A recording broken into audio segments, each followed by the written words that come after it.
Témoignage de l'au-delà, avec la diaconesse Noëlla. Mon parcours. Salut bien-aimé, je suis la sœur Noëlla Bosanga de la RDC. Je suis diaconesse à l'église. Je suis mariée à un homme de Dieu qui est pasteur. Je viens d'une famille chrétienne et nous avons grandi avec la parole de Dieu. En fait, ma grande famille est une famille chrétienne traditionnelle, je veux dire catholique. Depuis l'enfance, mon père avait l'habitude de nous emmener à la montagne et à la brousse pour prier. C'était une habitude et une mode de vie pour nous à l'époque, et donc pendant mon adolescence nous avions l'habitude d'aller régulièrement dans la brousse pour prier. Dès que j'ai atteint l'âge adulte, mon père voulait m'enseigner la prière. C'est ainsi qu'il m'a emmené au ministère du combat spirituel de Maman Olangui, afin d'apprendre à prier et faire des prières de combat spirituel. C'est comme ça que j'ai évolué et travaillé dans ce ministère de combat spirituel pour un bout de temps. Après que j'ai appris les réalités du combat spirituel, j'ai dû quitter cette église. Je me suis joint à une autre église dans la ville appelée Parlement Céleste, où je travaillais comme protocole.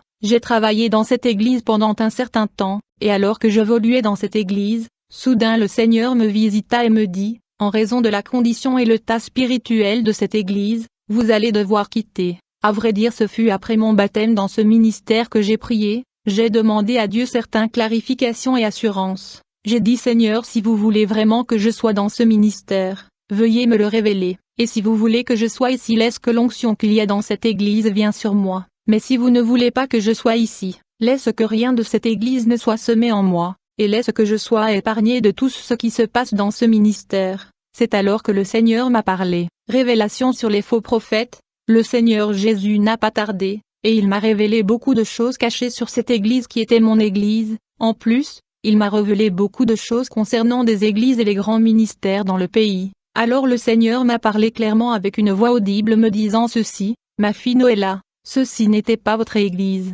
et vous devez la quitter. Jésus me dit, j'ai permis que vous soyez ici pour connaître les réalités des choses qui se passent ici dans cette église et dans beaucoup d'autres églises dans le pays. Vous devez donc partir d'ici. Après avoir quitté ce ministère comme instruit par le Seigneur, j'ai dû passer pas mal de temps chez moi à la maison en train de chercher la face de Dieu pour la direction. D'autant plus beaucoup des faux prophètes se sont levés dans la ville, je devais prendre du temps. Je savais maintenant que beaucoup des églises et des ministères dans la ville n'étaient pas de Dieu. À vrai dire, beaucoup de pasteurs signent des alliances avec le diable et ils construisent des grandes églises, et donc pour rejoindre une église en ce temps de la fin nous aurons besoin de la direction du Saint-Esprit. Alors, quand Dieu me montrait des fausses églises et faux prophètes dans la ville, il me dit, ces prédicateurs construisent de temples avec l'argent du dragon, beaucoup d'entre eux mangent des urines dans les toilettes dans de rituels afin de devenir populaires, beaucoup sont forcés d'avoir des relations sexuelles avec des hommes dans l'anus afin d'avoir la foule, le diable le demande de coucher avec des jeunes filles afin d'emporter leur virginité. Le Seigneur me dit, ils ont accepté tous ces recommandations de Satan pour la gloire, le prestige et l'argent, toutefois, leur destin est le feu infernal de l'enfer, où le dragon les attend. Jésus me dit, le dragon entrera dans leur anus et sortira par leur bouche. J'ai demandé au Seigneur, que cela signifie, quand vous dites que le dragon va entrer dans leur anus afin de sortir dans leur bouche. Le Seigneur me dit, le dragon va entrer dans leur anus parce qu'ils ont accepté de pratiquer l'homosexualité pour avoir ces églises. Ils ont accepté de dormir avec des hommes dans l'anus. Le dragon va sortir de leur bouche car quand ils prêchent, ils libèrent le feu du dragon par leur prédication. Chaque fois qu'un faux prophète prêche, il libère le feu du dragon par sa bouche qui est un feu de corruption et la destruction. Là le feu sortant de l'enseignement et de la prédication du faux prophète correspond aux paroles de mensonge et à l'esprit de mensonge. Le feu dans la bouche du faux prophète n'est pas le feu du Saint-Esprit, il est le feu du dragon qui est différent du feu du Saint-Esprit. En 2014, j'étais en prière sur la montagne lorsque le Seigneur m'a rendu visite et m'a montré des hommes de Dieu qui étaient authentiques, ainsi que des hommes de Dieu qui ne sont pas authentiques. Jésus me dit que généralement les faux prophètes s'empressent d'imposer leurs mains sur la tête des gens, pour voler les étoiles du peuple et leur destin. Par l'imposition de mains ils transmettent des démons sur les gens. Enfin le Seigneur m'a donné une liste de faux prophètes, et grâce à cette révélation j'étais dans l'obligation de quitter mon église qui n'était pas bien. Premier voyage dans l'au-delà, le paradis de Dieu et le séjour de mort. Après avoir quitté cette église et après avoir passé plusieurs mois à la maison en prière, le Seigneur Jésus-Christ m'a conduit au ministère appelé Vision Céleste où je suis maintenant. Le tout a commencé le 18 mai 2016, c'était juste après la naissance de mon fils. C'était juste après que j'ai accouché du bébé au mois de février, et ce fut en ce même mois que j'ai reçu la visite du Seigneur. Ce jour-là, j'ai fait la ménage et j'étais fatiguée, je voulais dormir un peu pour me reposer, j'ai dû chanter des chansons d'adoration puis j'ai prié avant de dormir. Avant de dormir j'ai prié et j'ai dit au Seigneur, Père, Saint-Esprit soit avec moi et révèle-moi des choses cachées, parce que cela fait longtemps que nous ne parlons plus. Puis je me suis endormie, je dormais, quand tout à coup j'ai vu 2 anges de lumière éclatant descendre chez moi, ils m'ont dit, Sœur Noëlla, nous sommes venus pour te prendre. J'ai dit à l'ange du Seigneur, j'ai un bébé avec moi mais tu me dis que tu es venu me prendre, qui va s'occuper du bébé? L'ange du Seigneur me dit, Noëlla, prendre soin de l'enfant n'est pas l'appel de Dieu dans votre vie, Dieu vous a appelé à une autre vocation, suivez-nous pour que tu saches ce qu'est l'appel et la vocation du Seigneur dans votre vie. J'ai suivi les anges du Seigneur et nous avons emprunté une belle route, nous avons marché très longuement sur cette route dorée. J'ai été abasourdi car je n'ai jamais vu ce genre de route aussi magnifique sur la terre dans toute ma vie, et après avoir marché longuement sur cette route d'or pur pendant un certain temps, nous sommes finalement arrivés devant une énorme portail, qui s'est ouverte, et nous sommes entrés. Aussitôt que nous sommes entrés dans cet endroit, j'ai aperçu que nous étions dans une pièce immense et spacieuse. À ma grande surprise il n'y avait que peu de gens dans cette bâtiment spacieuse. J'ai demandé les 2 anges, où sommes-nous et quel est cet endroit? L'ange me répondit, tu as des questions sur cet endroit? Cet endroit est le paradis de Dieu que vous avez entendu et lu dans les Écritures, le paradis de Dieu est réel, m'a dit l'ange du Seigneur. L'ange me dit, regarde attentivement et vois. Alors j'ai commencé à regarder attentivement et à observer la beauté de ce bâtiment et les saints du ciel qui y étaient. Quand j'ai regardé attentivement c'est alors que j'ai vu comme 10 hommes et 5 femmes. J'ai dit aux anges je vois des hommes et des femmes. L'ange me dit, Sœur Noëlla, regardez encore attentivement. Alors que j'ai regardé attentivement comme instruit par les anges, c'est alors que j'ai vu le chantre chrétien le frère Alain Moloto. Il était habillé de blanc éclatant et il brillait de lumière. Quand je l'ai vu, j'ai couru pour le serrer dans mes bras, mais je me suis rendu compte que je ne pouvais pas me rendre où il était. L'ange du Seigneur me dit, pour que vous puissiez vous rendre où il est et lui parler, nous aurons besoin d'obtenir le code, et à moins que nous obtenons le mot de passe vous ne pourrez pas lui parler. J'étais déçu quand l'ange du Seigneur a parlé de la sorte, parce que je voulais vraiment parler au chantre de l'Éternel. J'ai dit à l'ange du Seigneur,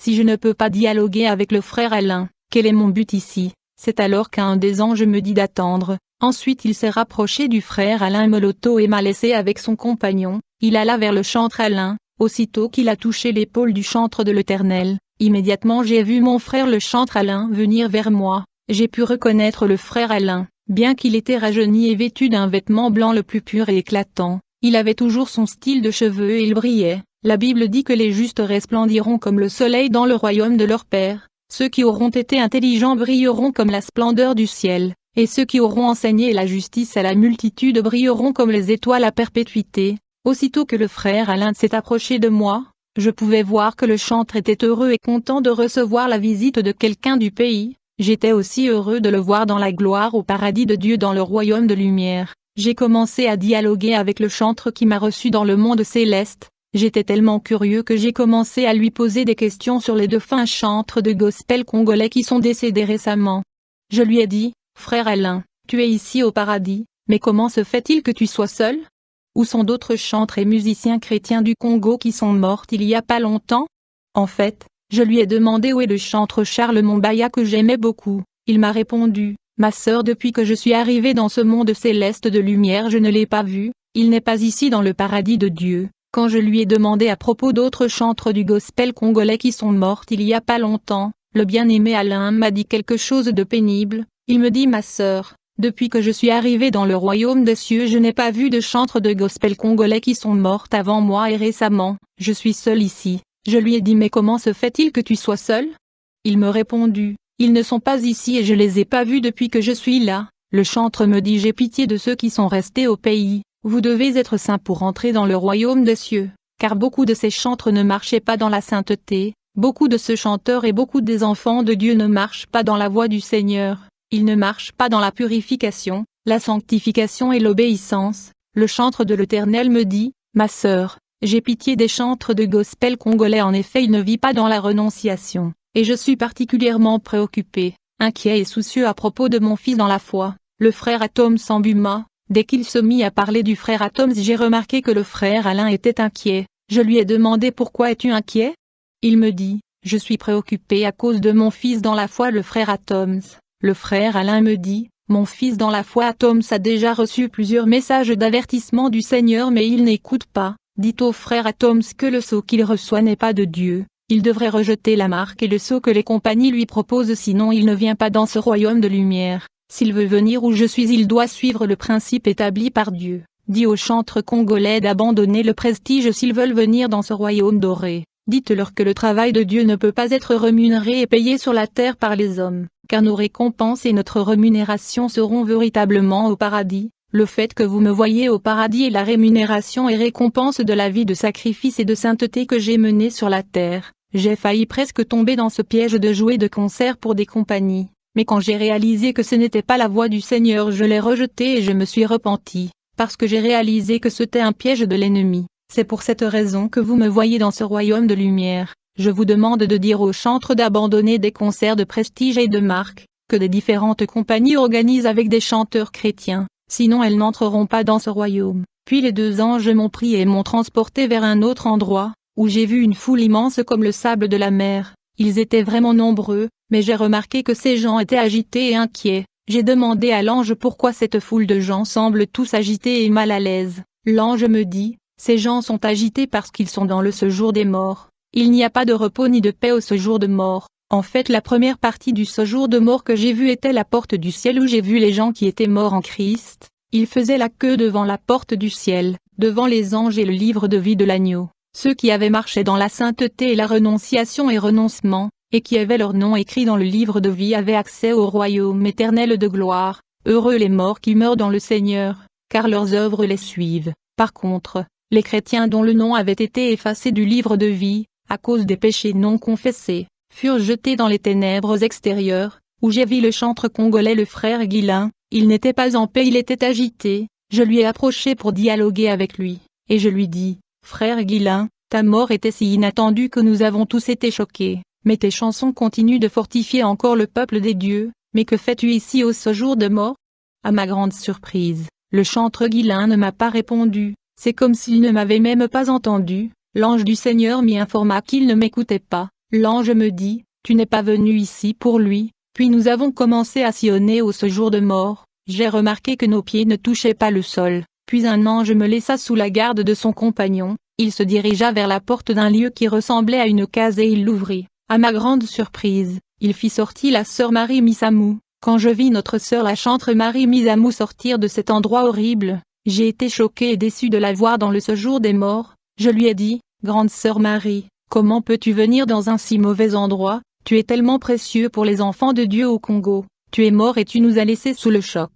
Alors qu'on avait encore besoin de toi, nous t'aimions tellement, nous sommes toujours sous le choc de ton départ imprévisible. J'ai remarqué que la sœur Marie était vêtue d'une robe blanche qui était tachée, alors que la robe du chantre Alain Meloto était plus blanche que la neige. La Bible dit, heureux ceux qui lavent leurs robes, afin d'avoir droit à l'arbre de vie, et d'entrer par les portes dans la ville. Dehors les chiens, les enchanteurs, les impudiques, les meurtriers, les idolâtres, et quiconque aime et pratique le mensonge.